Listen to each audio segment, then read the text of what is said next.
اور آپ کی نالج کے لیے بتاتا چلوں کہ شریعت مطہرہ میں یہ روزے 10 شعبان المعظم 2 ہجری کو فرض ہوئے۔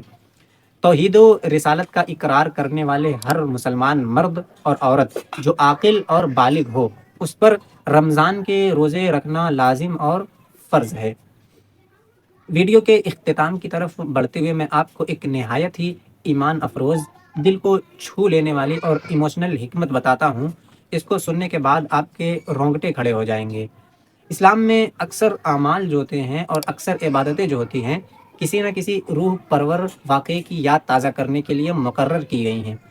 تم مثال کے طور پر لے لو، صفا و مروہ کے درمیان جو سعی کی جاتی ہے، جو چکر لگایا جاتا ہے حج میں، یہ دراصل حضرت سیدتنا ہاجرہ رضی اللہ تعالی عنہا کی عظیم یادگار ہے، اور وہ اپنے لختے جگر ننھے منھے حضرت سیدنا اسماعیل علیہ الصلاۃ والسلام کے لیے پانی کی تلاش میں ان پہاڑوں کے درمیان 7 بار دوڑی تھیں۔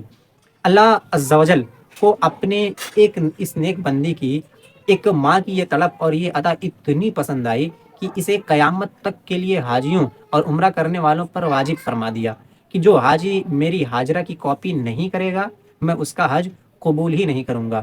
یہ اللہ والوں کا جلوہ ہوتا ہے۔ بالکل اسی طرح تاریخ کا ایک عظیم پہلو ذرا تصور میں لائیے۔ ماہ رمضان المبارک کے دن تھے، ہمارے پیارے آقا مکی مدنی تاجدار صلی اللہ تعالیٰ علیہ وسلم غار ہیرا کی تنہائیوں میں تشریف فرما تھے۔ مکہ کی وہ پہاڑیاں و خاموشی، اس دوران آپ دن کو کھانے پینے سے پرہیز فرماتے، روزے کی حالت میں رہتے اور راتیں اپنے رب کے ذکر میں گزار دیتے تھے۔ علماء کرام فرماتے ہیں کہ اللہ عز و جل کو اپنے محبوب صلی اللہ علیہ وسلم کی غار ہیرا کی یہ ادا اور یہ خلوت اور یہ پرہیزگاری اتنی پسند آئی، کہ اتنی پیاری لگی کہ اس نے ان مبارک دنوں کی یاد تازہ کرنے کے لیے اس پوری امت پر روزے فرض کر دیے، تاکہ قیامت تک اس کے محبوب صلی اللہ علیہ وسلم کی یہ پیاری سنت قائم و دائم رہے۔ مطلب ہمارا روزہ رکھنا اور رات کو تراویح میں جاگنا اصل میں ہمارے نبی صلی اللہ علیہ وسلم کی اس غار ہیرا والی ادا کی کاپی ہے۔ اب تم بتاؤ، اس سے بھی خوبصورت بات کچھ اور ہو سکتی ہے؟ دوستوں، ہم نے جانا کہ روزہ صرف بھوک اور پیاس کا نام نہیں ہے، یہ انبیاء کی عظیم سنت ہے، یہ تقویٰ اور ول پاور کی یونیورسٹی ہے، اور سب سے بڑھ کر، سب سے امپورٹنٹ اور سب سے بڑی چیز جو ہے وہ یہ ہے کہ یہ نبی کریم صلی اللہ تعالیٰ علیہ وآلہ وسلم کی غار ہیرا کی مبارک ادا کی پیاری سی کاپی ہے۔ آئیے آج ہم سب مل کر اپنے رب سے عہد کریں کہ اس رمضان المبارک میں ہم صرف اپنے پیٹ ہی کا روزہ نہیں رکھیں گے، بلکہ اپنی آنکھوں کا، اپنے کانوں کا، اپنی زبان اور اپنے خیالات کا بھی روزہ رکھیں گے، تاکہ ہم حقیقی تقویٰ حاصل کر سکیں۔ امید ہے کہ آج کی اس ویڈیو میں ان تفاسیر اور تاریخی حوالوں سے آپ کی معلومات اور آپ کے ایمان میں ضرور اضافہ ہوا ہوگا۔ اگر تم کو میری یہ ویڈیو اور میرا یہ ریسرچ پسند آیا ہو تو اس سے کو اپنے تک محدود مت رکھنا، اسے صدقہ جاریہ کی نیت سے واٹس ایپ، فیس بک اور تمام دوستوں اور اہل خانہ کے ساتھ ضرور شیئر کرنا۔ مزید ایسی ہی مستند، شاندار اور معلوماتی ویڈیوز کے لیے ہمارے چینل کو سبسکرائب کر لینا، اور بیل آئیکن تو بھی ضرور دبا لینا۔ پھر ملتے ہیں جلد ہی اگلی ویڈیو کے ساتھ۔ اللہ تبارک و تعالیٰ کی بارگاہ میں دعا ہے کہ اللہ ہم سب کو رمضان کی حقیقی برکات سمیٹنے اور روزے کی اصل روح کو سمجھنے کی توفیق عطا فرمائے۔ مجھے بھی آپ رمضان کے اس مبارک مہینے میں جب بھی دعا کریے گا تو مجھے بھی یاد رکھیے گا اپنی دعاؤں میں۔ السلام علیکم ورحمۃ اللہ وبرکاتہ۔